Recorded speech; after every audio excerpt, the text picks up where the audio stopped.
আমি অপিডিত সাধাৰণতে পাই থকা বেমাৰবিলাকৰ পৰা আজি এটা বহুত কমন বেমাৰৰ বিষয়ে আপোনালোকক এই ভিডিঅ'টোৰ যোগেদি অৱগত কৰিম।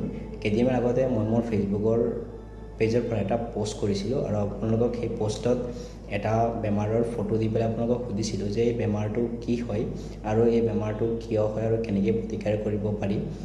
তাৰ কমেণ্টত বহুতে আপোনালোকে নিজৰ উত্তৰসমূহ আৰু নিজৰ অভিজ্ঞতাসমূহ আমাক কমেণ্ট যোগেদি জনাইছিলে। আজি মই আপোনালোকক এই ভিডিঅ'টোৰ জৰিয়তে তাৰ শুদ্ধ উত্তৰটো আৰু কেনেকৈ হয় আৰু কেনেকৈ প্ৰতিকাৰ কৰিব পাৰি তাৰ বিষয়ে মই আপোনালোকক অৱগত কৰিম।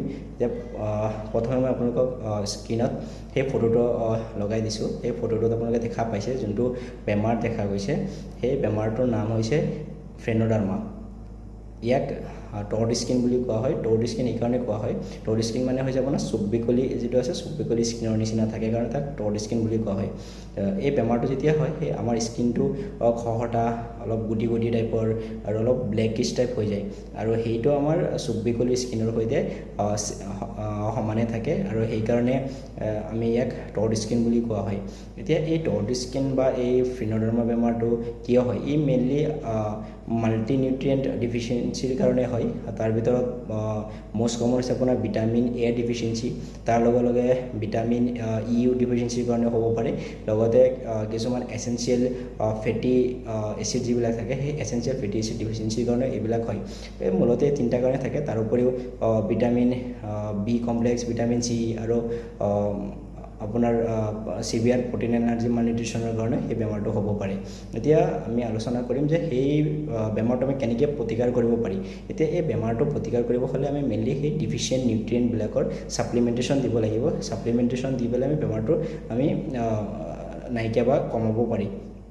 এতিয়া যিহেতু নিউট্ৰিয়েণ্ট ডিফিচিয়েঞ্চিৰ কাৰণে হয়, গতিকে আমি মেইনলি ভিটামিন এৰ কাৰণে হয়, তো আমি ভিটামিন এ যুক্ত যিবিলাক খাদ্য আছে সেই ভিটামিন এ যুক্ত খাদ্যবিলাক খায়ো আমি যথেষ্ট পৰিমাণে সেই বেমাৰবোৰ কমাব পাৰি বা তাৰ প্ৰৱণতাটো আমি কমাব পাৰি। এতিয়া বীজ আছে, বীজৰ দৰে কেনেকুৱা গাজৰ হ'ব পাৰে, পামকিন বা ৰঙালাও, অমিতা, যিবিলাক সেউজীয়া আৰু হালধীয়া যিবিলাক শাক পাচলি থাকে সেই বেছিবিলাকে আপোনাৰ ভিটামিন এত বহুত পৰিমাণে ৰিচ থাকে।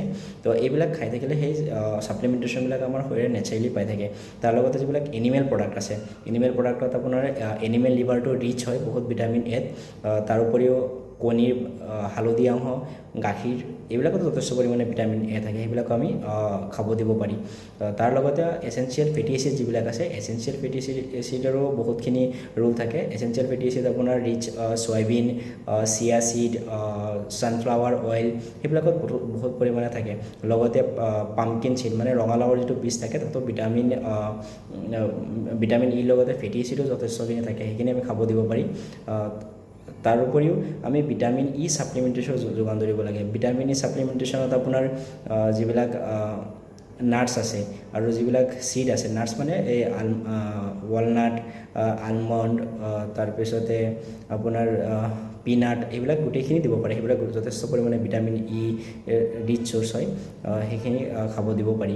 এতিয়া বাকী যিবিলাক ছাপ্লিমেণ্টেশ্যন আছে ভিটামিন বি কমপ্লেক্স, সেইবিলাক আমি নেচাৰেলি যিবিলাক খাই থাকোঁ মেক্সিমামবিলাকতে থাকে সেইবিলাক।